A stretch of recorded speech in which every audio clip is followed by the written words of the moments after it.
हैं, कैंसर एक ऐसी जटिल बीमारी है जो इंसान को जिससे ये होता है उसे ना सिर्फ खत्म करती है, बाकी उसके आसपास उसका परिवार उसे भी मानसिक रूप से और आर्थिक रूप से बहुत बड़े दिक्कत में डाल देती है, क्योंकि कैंसर का इलाज बहुत महंगा है और बहुत जटिल भी है। और कैंसर का नाम सुनते ही अमूमन सब लोग घबरा जाते हैं, लेकिन अभी बीमारी इस कदर बढ़ रही है जैसे अन्य बीमारियां एक महामारी के तौर पर फैल रही है। इसलिए इसके बारे में बात करना भी ज़रूरी है और इसके इलाज पर डेफिनेटली नए नए रिसर्च, नई नई चीज़ें आना ज़रूरी है अगर ये इतनी तेज़ी से हमारे बीच फैल रहा है। तो आज ऐसे एक बड़े ब्रेक थ्रू की चर्चा करेंगे और आप देख पा रहे हैं मेरे पीछे टाटा मेमोरियल हॉस्पिटल का एक चित्र है और ये बड़ा ब्रेक थ्रू वहीं से आ रहा है। देश का जाना माना कैंसर हॉस्पिटल जो कि आर्थिक राजधानी मुंबई में मौजूद है, वहां पर कुछ ऐसा हुआ है जिससे एक आशा की नई किरण जगती है। वैसे वहां बहुत सारी चीजें एक साथ हुई है, लेकिन आज हम बात करने जा रहे हैं जिस चीज के बारे में,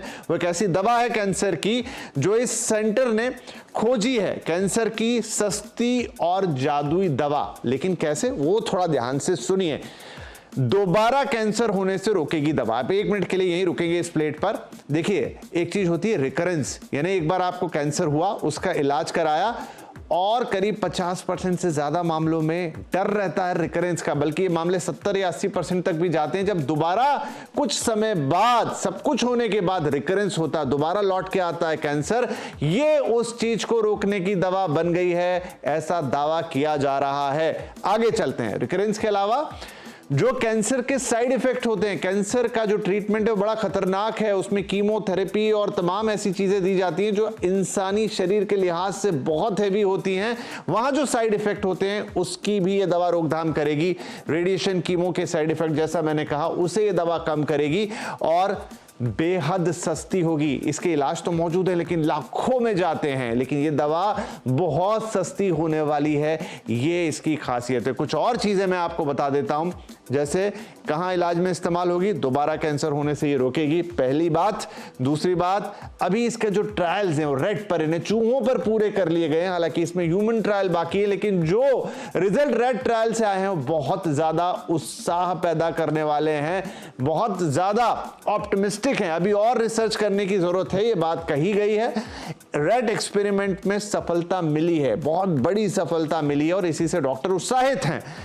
इसके अलावा 5-6 साल और रिसर्च की जाएगी इसके ऊपर, तब ये ह्यूमन ट्रायल्स के लिए या ह्यूमन बॉडी के लिए बिल्कुल तैयार होगी। ह्यूमन ट्रायल्स ही होंगे इसमें 5-6 साल तक।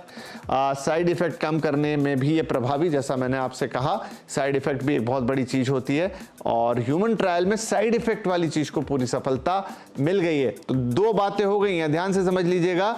ये दवा 2 जगह काम करने वाली है। एक तो रिकरेंस यानी कैंसर के दोबारा फैलने को रोकेगी, अभी वहां चूहों पे ट्रायल सफल हो गया है, ह्यूमन ट्रायल बाकी है, लेकिन जो कैंसर के साइड इफेक्ट्स होते हैं, थेरेपी, रेडिएशन, तमाम चीजों के, वहां पर ह्यूमन ट्रायल कंप्लीट है और ये वहां पर काम कर सकती है। 3-4 महीने में दवा बाजार में आ जाएगी। और कीमत कितनी होगी इस दवा की, मंजूरी मिलते ही बाजार में आएगी, मात्र 100 रुपए। तो ये एक बहुत बड़ा ब्रेक थ्रू है, बहुत बड़ी सफलता है।